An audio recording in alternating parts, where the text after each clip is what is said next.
is Chloé Garella and I work here in the Mouvement du Nid Association in Martinique. I've been here for 3 years and I've been working at the Mouvement du Nid for 2 years now. So the specialty of my job is that I work both at the Mouvement du Nid Association with the women, supporting women who are victims of precarity situation, and more specifically they are victims of prostitution. And aside from that, I also work at the NGO therein, which is an NGO that works with Europe on diverse types of projects related to youth and gender-based violences mostly. So I work for both organizations. So I will now focus on what I do with the Mouvement du Nid. What we do at the Mouvement du Nid is that we mainly support women, as I said, who are victims of prostitution.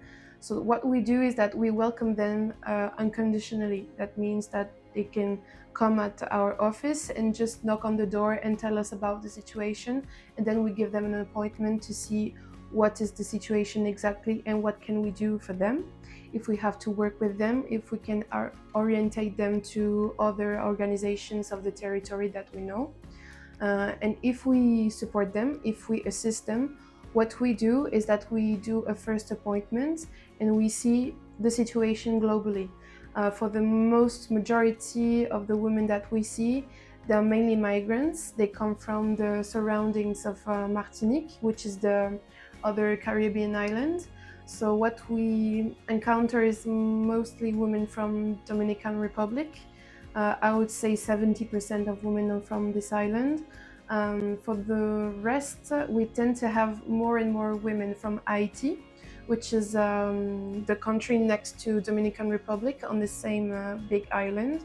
And as we know, gender-based violence is really related to geopolitical problems. So this is why we tend to have more and more women from these parts of the world.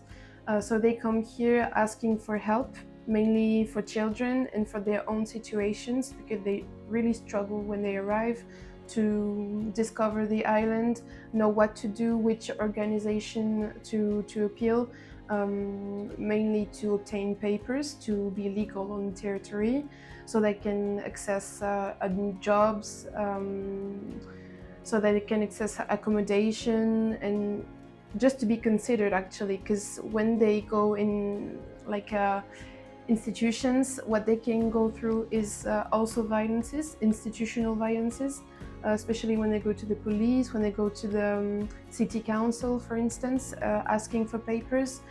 As they are from Dominican Republic and all these countries, they might be discriminated. That's why when they come to associations, usually they tend to tell us that we welcome them unconditionally, we don't judge them, we listen. That's the first part, listening. So as the women we assist are mainly victims of prostitution, they might also be discriminated for that. That's why they feel really comfortable to talk about prostitution from the first appointment here at the Mouvement du Nid, because in France globally, on the mainland, the Mouvement du Nid is the main association which is known for assisting women who are victims of prostitution. It's really the term that we use, victims, because in France, the legal system is called abolitionist, which means that we want to abolish prostitution as a system.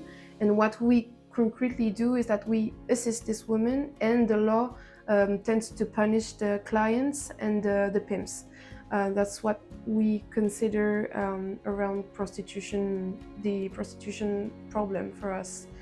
So concretely, what we do with these women here is that we assist them through many interviews to see where they are, what are their needs specifically, maybe to find a house, to renew papers, to renew the passport, to access a housing, to do their curriculum vitae, the CV, to write motivation and application letter to find jobs.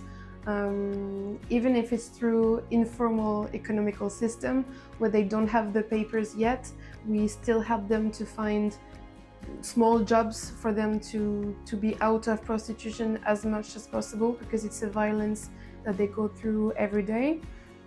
What we also do is that we help them with their parentality with their children, because for the most part they're lonely mothers. They don't have any dads around them, or even men, which is not a problem itself, but they're alone to deal with the everyday life. So they have to go through prostitution only to buy milk, diapers, to pay for rent, to pay for the outfit for schools, because here in Martinique you need to buy your own uniform for school, which is compulsory. So they also have to buy furniture and the uniform, for instance. What we also do is that we work as a team with a lot of professionals. As a social worker, I cannot work alone. I need to have a psychologist, I need to have health professionals like doctors, gynecologists, a nurse for the physical health. And then we have a lot of partnership around the island. For instance, I can give an example. We have this really precious partnership with a center which is at the hospital, the public one. And when a woman needs to do blood tests, for instance, for testing STDs or to check if they are pregnant, we have this partnership with a specific center in which they can go every Tuesday morning. The doctors there, the gynecologists there know that this type of this kind of women are going to come with what they went through, their backgrounds, so they can be welcomed in the better way, the best way possible, without judgment. So the Tuesday mornings are really booked for them at the center, which is really precious for us because they can go on their own. It's also helpful for them to be more autonomous, because we don't take them to the place, we only give them the instructions to go, and then they can be more autonomous and learn by themselves how the health system works also in Martinique and in France more globally. Also at the association we tend to have a lawyer. She comes every month to help them with their legal issues. We also have I don't know how it's called in English. It's a jurist. It's a jurist. She comes every month too. Everyone comes voluntarily. They come here to help us. What we also provide is activities for them to socialize between them and also to discover the island, because sometimes when they come here they're really afraid of being arrested by the police, so they stay at their places and they don't go out. For instance, we are in a small island. They never go to the beach because it's just not the way they live. It's just not their habits. So what we do is that we try to create again partnerships, and also really precious partnerships with, for instance, an association that take them to the swimming pool every Monday. So they go there, they learn how to swim, and then they go to the beach. It really helps them to gain confidence on their bodies, to be in a swimsuit in front of people. They sometimes when you go through immigration in the Caribbean, your relationship with the sea, the water, they really struggle to go back to the beach, because they had to go by boat to immigrate from a country to another. And the sea, the water itself is always related to danger, to fleeing your own country, your mainland. And that's why they're really scared to go back and to gain confidence by it. That's why this kind of partnership is really helpful and really precious for us and also for them.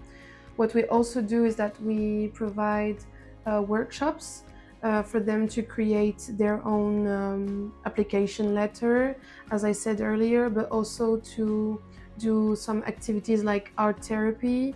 They also do arts in general, theater, they watch movies. They also do French classes for them to be more confident in their lives and also to integrate into the society, because to obtain legal papers they need to achieve certain levels of French. So that's what we also do with them. If I have to give numbers, I would say that in general we assist almost 250 women, and from monthly basis almost 50 women per month on a day-to-day basis, with news every day, messages, and to get to know where they are, what they do, what they could achieve. So it's a lot of work, and we are really committed to help them during their life and what they could achieve.